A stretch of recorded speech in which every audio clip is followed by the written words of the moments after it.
Srimad Bhagavatam, Canto 3, Chapter 26, Text 34, Translation and Commentary by His Divine Grace A.C. Bhaktivedanta Swami Prabhupada. The activities and characteristics of the ethereal element can be observed as accommodation for the room, for the external and internal existences of all living entities, namely the field of activities of the vital air, the senses and the mind. Purport. The mind, the senses and the vital force or living entity have forms, although they are not visible to the naked eye. Form rests in subtle existence in the sky, and internally it is perceived as the veins within the body and the circulation of the vital air. Externally there are invisible forms of sense objects. The production of the invisible sense objects is the external activity of the ethereal element, and the circulation of vital air and blood is its internal activity. That subtle forms exist in the ether have been proven by modern science by transmission of television, by which forms or photographs of one place are transmitted to another place by the action of the ethereal element. That is very nicely explained here.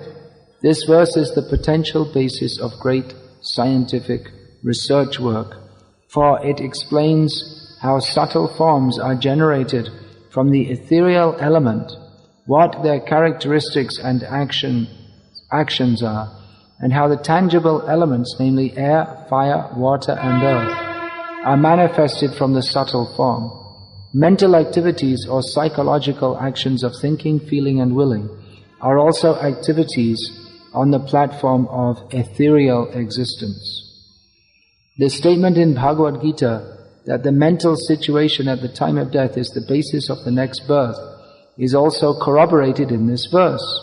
Mental existence transforms into tangible form as soon as there is an opportunity due to contamination or development of the gross elements from subtle form. It's often stated that, or it's understood that a main purpose for the description of the material nature within Srimad Bhagavatam, which is Nigamakalpataro Galitam Phalam, the ripened fruit of the desire tree of Vedic knowledge, which is meant for establishing within the consciousness of its hearers and readers knowledge of and attachment to the supreme transcendent reality. So it's often said that this description of material nature is there along the lines of Shaka Chandra Nyay, that to point out the moon to a child who may not know what is the moon. This is the moon. First, you see this tree, in between the branches of the tree, that shining object in the sky, that is the moon. So calling our attention to something with which we are familiar as a means to make us aware of something which is not familiar to us. So material energy is familiar to the conditioned soul. Spiritual energy is not. So a description of the material energy in relation to the spiritual energy is like, from our perspective, the tree has a relationship with the moon. Because in our line of vision, the moon appears to be between the branches of the tree. So there is a relationship between the material energy and Krishna. So pointing out this is the material energy, and then showing what is its relationship to us and to Krishna. The material energy has a relationship with the conditioned souls. That is that yaya samohito jiva atmanam trigunatmakam, that the bewildered conditioned souls are bewildered by the material energy. And the material energy has a relationship with Krishna. It is produced from him, it is under his control. Maya adhyakshena prakriti suyate sacharacharam hetunanena kontaya jagat viparivartate. So the material energy is something that we can perceive, and in this way it has a relationship with both us and with Krishna. So in this way we can, understanding who we are, that we are not the material energy, and understanding who is Krishna, he is also not a material product, as is sometimes misunderstood by foolish people. Avajananti mang murha manusham tamamashritam. Foolish people consider that Krishna is a product of the material energy. He's another human being. So it's pointed out that Krishna, Bhagavad-gita and all the Vedic literatures establish we are not products of material energy, nor is Krishna. We are bewildered by material energy. Krishna is never bewildered by material energy. Our relationship is with Krishna, not with the material energy. Now, when we're talking about being able to perceive the material energy, some things are not directly, but there are subtle energies which are not directly perceivable to the gross senses. Mind, intelligence and false ego are not directly perceivable. They're not tangible. The word Prabhupada uses here in the purport. They're not tangible. You can't touch, taste, smell or hear the mind. That's why, despite the attempt of psychologists to arrogate to psychology the status of a science, and even though they've bewildered much of the population into thinking that it is a science, it's largely speculative to a much greater degree than the traditional sciences of chemistry, biology and physics, which deal with phenomena that can be measured. But the mind, it's not tangible, you can only guess. And there may be patterns of behavior that emerge, and you can try to quantify them.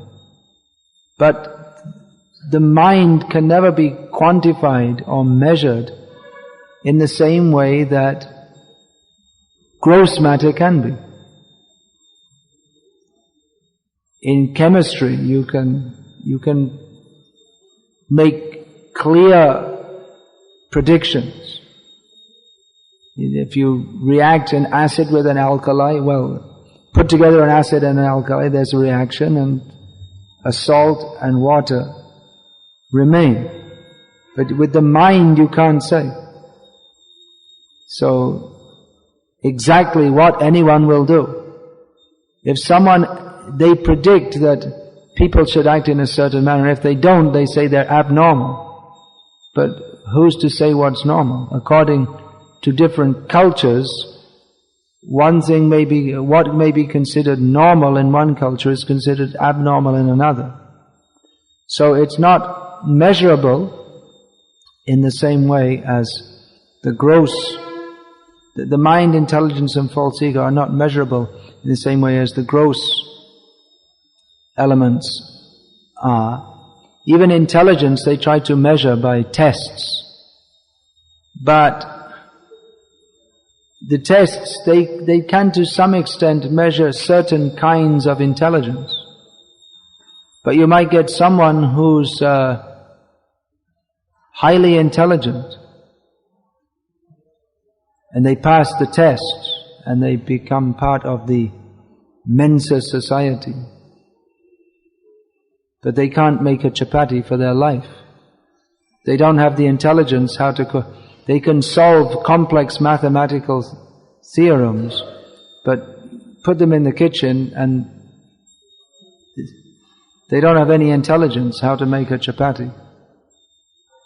Or they try to cook the rice and they burn it and just make a complete mess. Whereas the housewife with no education, she may be an expert cook. So her intelligence works in a different... She has intelligence, but a different kind of intelligence.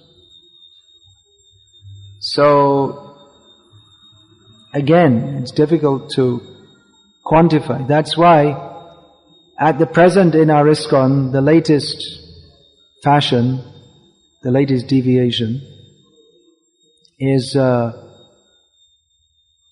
psychotherapy. It hasn't come much to India yet, but in the Western countries, the latest rage is psychotherapy. Every devotee should get psychotherapized, but so that you can become you can become more mentally integrated and then you can do your bhakti better. But it's all based on different speculations. The rage among the popular gurus in the West, what they call the word guru in American English, or it has a different meaning to guru in Hindi or Sanskrit. It's often used to mean someone, it's like a new age guru. There's someone who, they write books about how to feel good about yourself and how to be successful and all this. So the whole thing is how to feel good about yourself. That even though you're completely useless, you should feel, I'm great, I'm wonderful. But what this has been for the last 10, 15 years, it's called self-esteem. Everyone should have high self-esteem. You shouldn't think I'm so you should think I'm great. So what they're analyzing now, it's produced a whole generation of Americans who are completely useless at anything. But they think I'm great. Because instead of thinking that they have to work hard to achieve something, this psychological mumbo-jumbo has convinced them that, well, even if you can't do anything, you just feel good, that's all. And you just think and you'll be a success. Just feel it. You get up every morning and say, I'm a success, but actually you're not. You're a completely lazy, useless bum. If you're going to be a success, you have to work hard. And if you're not good at something, you have to work hard to improve it. Just feeling, I'm great, I'm wonderful, it doesn't work. So, it goes through different phases and fads, and as has been noted, the Catholic seminaries in the West were destroyed by psychological treatment. They thought, oh, this is really good, we can make our prospective priests and nuns better integrated people. But then they taught them psychologically that you should just get in contact with your inner self. And your inner self, they don't know what is their inner self, so they go inside and it's all calm, krodh, lobh, moha, and they say, you just express yourself, what your feelings are, whatever you want to do. And then what happened is they thought, well, what do I want to do? I'd like to drink wine, have illicit sex, and that was it. Within 5 years, they closed down all their seminaries in California, except one, and there's 3 people left or something. Because instead of teaching the traditional values of discipline, you have to follow rules and regulations. Get in touch with your inner self. What do you really want to do? You have to express it. So one nun is walking up to another nun and saying, I'd like to kiss you and have sex with you. Lesbianism, homosex among women. This is what went on. He said, oh really? Well, okay. I have to respect your feelings. So, anyway, the point I wanted to make here, I'm getting a little sidetracked. It's the latest fashion in ISKCON. They go through so many. I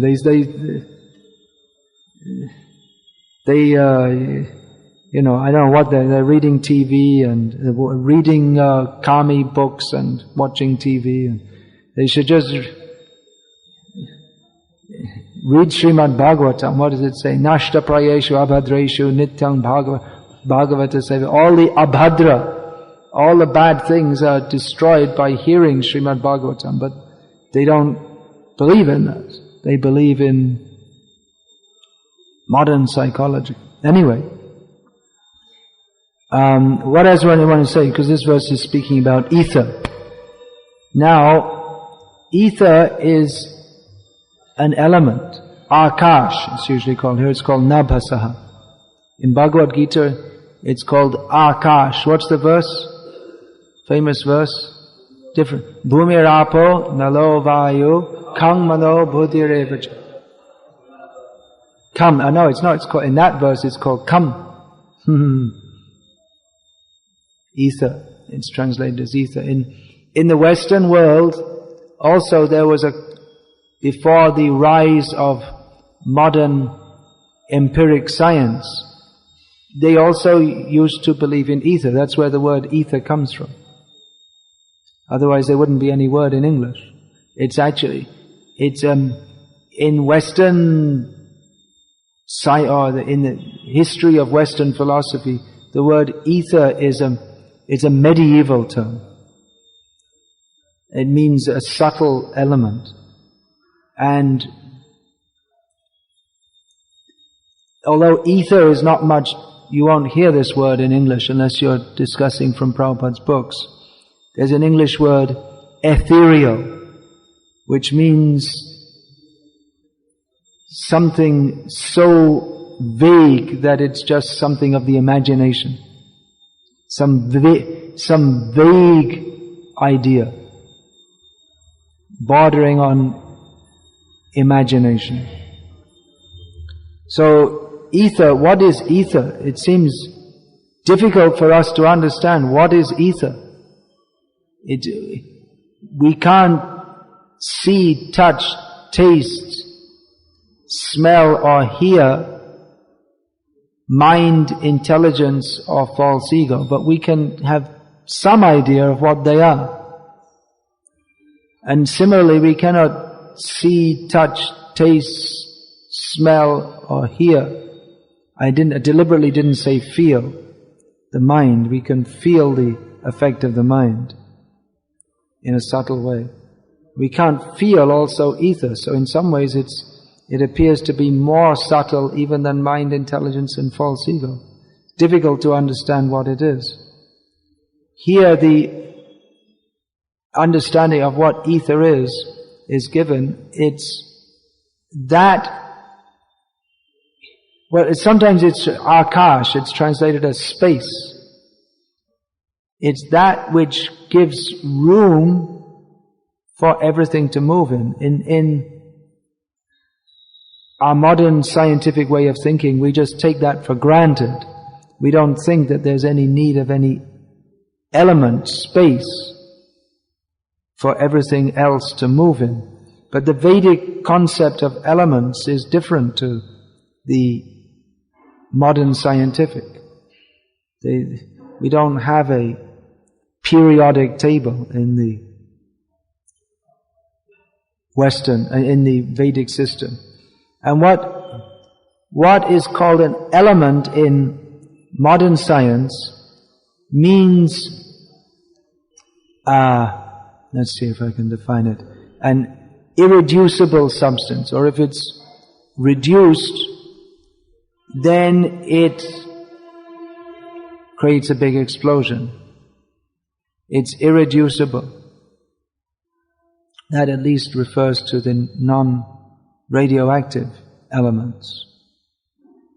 So the elements, what are called the elements, they bond with other elements to form molecules. So they are or with themselves, just like hydrogen won't be found as a single element.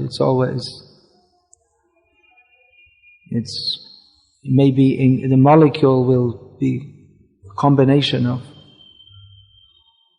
hydrogen, H2, two hydrogen, as far as I remember. Two hydrogen atoms, is that right? Combined to form a hydrogen molecule. I learned something at school, not much. So, the elements are considered the building blocks of the universe. The bricks. Whereas in the Vedic understanding, the elements, it means the primordial substances, different categories of substances, from which all other substances of that type are generated. So, if we say earth, air, water, fire, air, ether, these are the gross elements which are progressively less gross. So, earth, mud is mostly earth, and so is brass. I was saying this is mridanga, it's pitalanga, it's not made from earth, it's made from brass. Mridanga means made from mrit means mati, just earth. But certain kind of clay, and this is made from brass, but brass is also, it's considered a transformation, it's product of the earth element. So if we say it's a transformation of the earth element.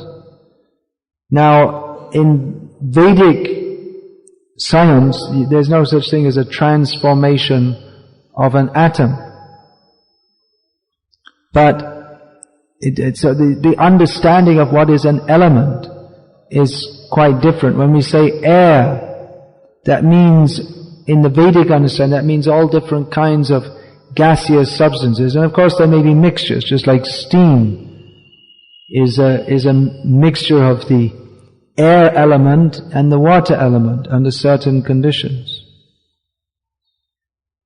So, ether is described here as the main characteristic of ether is that which it's space, it gives room for everything else, for all the other gross elements to work in, and it's also the interface element between the grossly gross elements and the subtle mind, intelligence and false ego.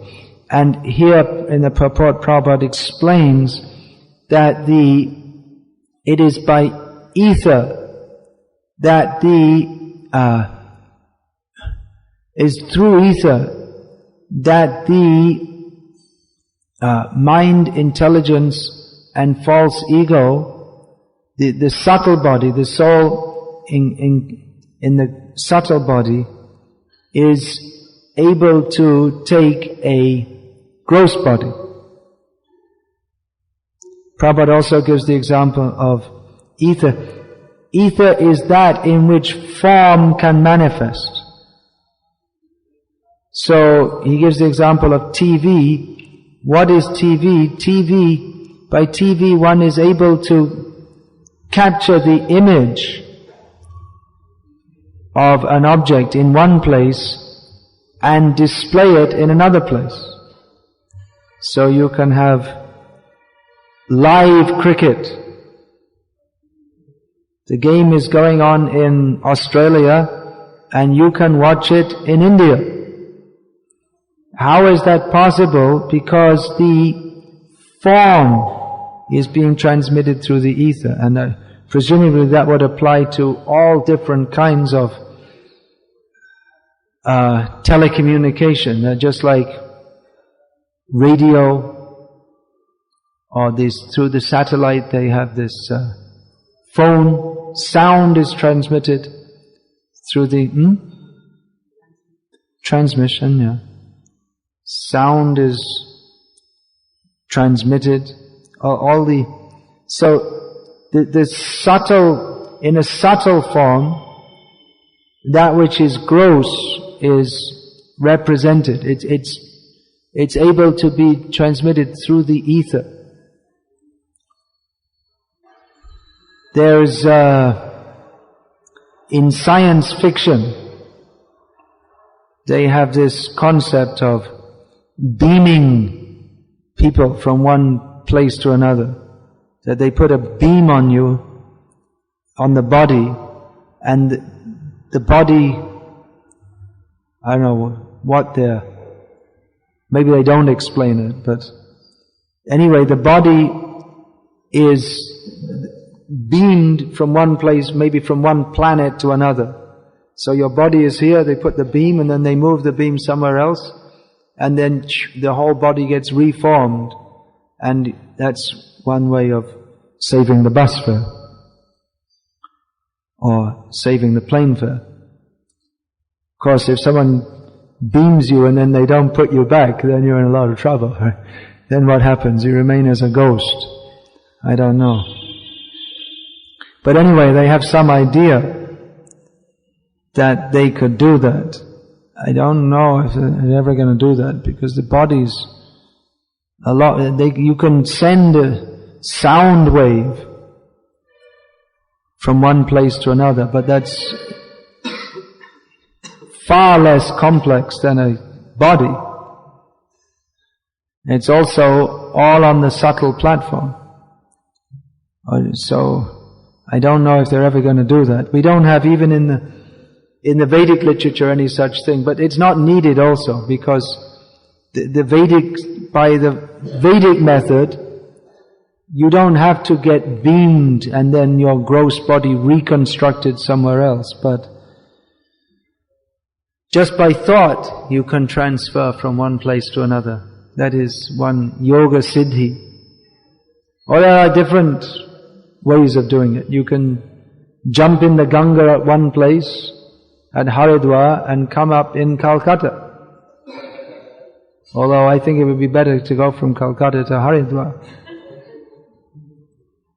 Or, Prabhupada said that there are some yogis who every day they take bath at the Char Dham. That means Badrinath, Dwarka, Puri, Rameshwaram.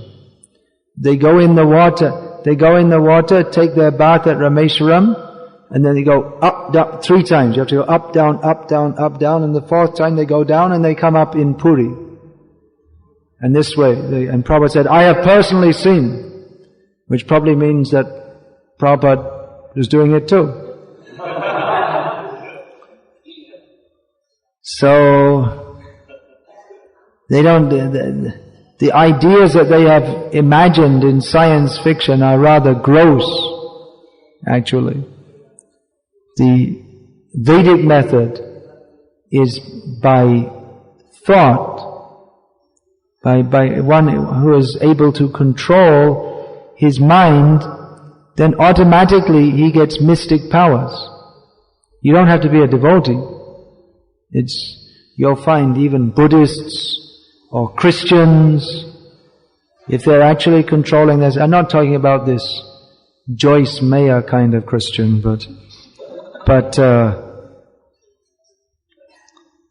you'll find some traditional monks, they live very austerely in the Christian tradition, and they get mystic powers. They can fly around here and there, and just by seeing them, people get cured of diseases and so many things. The mystic power, it automatically accrues to people who perform austerities.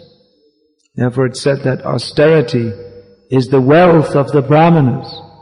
What do they need money for? You can create it anytime you like. But they don't need. They're on a higher level. So all these, what we call mystic powers, how is it possible? Because the gross forms, they are resting in the ether. So one who has mystic powers, it means that the ethereal element, either consciously or unconsciously, they have some leverage on that. So that just like you'll find someone, some yogi or magician, what would you like to eat? And they say, when Prabhupada was a child, some yogi came to their home and said, what would you like to eat? And he said, Kabuli Dalim, which means pomegranates from Kabul. And they'd go in the next room and they found freshly plucked from the tree some nice pomegranate, fresh. So he immediately, all right, you eat that. So they can do, because they can immediately, because the space, the ether is that which accommodates space. So one who's in contact with just like you see, they also in science fiction, they have this idea that you can walk through a portal from one universe to another, or from one level of existence to another. So like actually one who's controlled the mind and senses, then the gross, because they're in control of their mind and senses on a subtle level, so the gross matter doesn't restrict them. So for such a person, 10,000 miles, 5,000 miles is just the same as being just here. So for them it's an easy thing. They can pick up a fruit from America and give it to you right here and now. They have that ability. They can do that. Or they can travel. They can go from one place to another. Because there's no restriction. They don't have to go through they don't have to cross so many gross barriers. They can immediately, through the ether, go right through. So these are some understandings of ether. Prabhupada writes in this purport that this verse is the basis of tremendous potential scientific research. Actually in Russia especially, they've done a lot of orthodox scientists for many years. They've done research. Whereas in the Western countries, they reject, no, we don't believe in all this, it's not possible. But in Russia from a long time back, they were doing research on telepathy and extrasensory perception and mystic powers. They did so much research. And in the West also, but to a lesser extent, because it's considered not very bona fide among gross scientists. But they've done so many experiments, just like if you flip a coin 1,000 times, it should come up 500 times on one side. It should land 500 times on one side and 500 times on the other.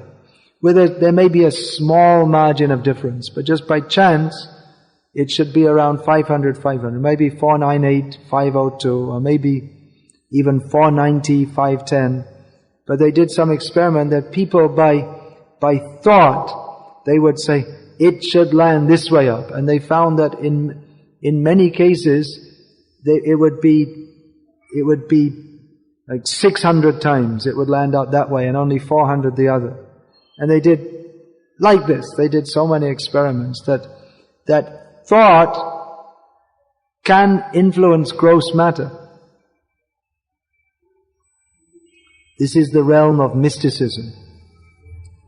There used to be someone on TV. I never saw it, but I was told when I was a kid in England that there was someone who'd come on TV and they'd hand him someone would hold a spoon and he would just look at it, and just by thinking everyone could see it would bend like this.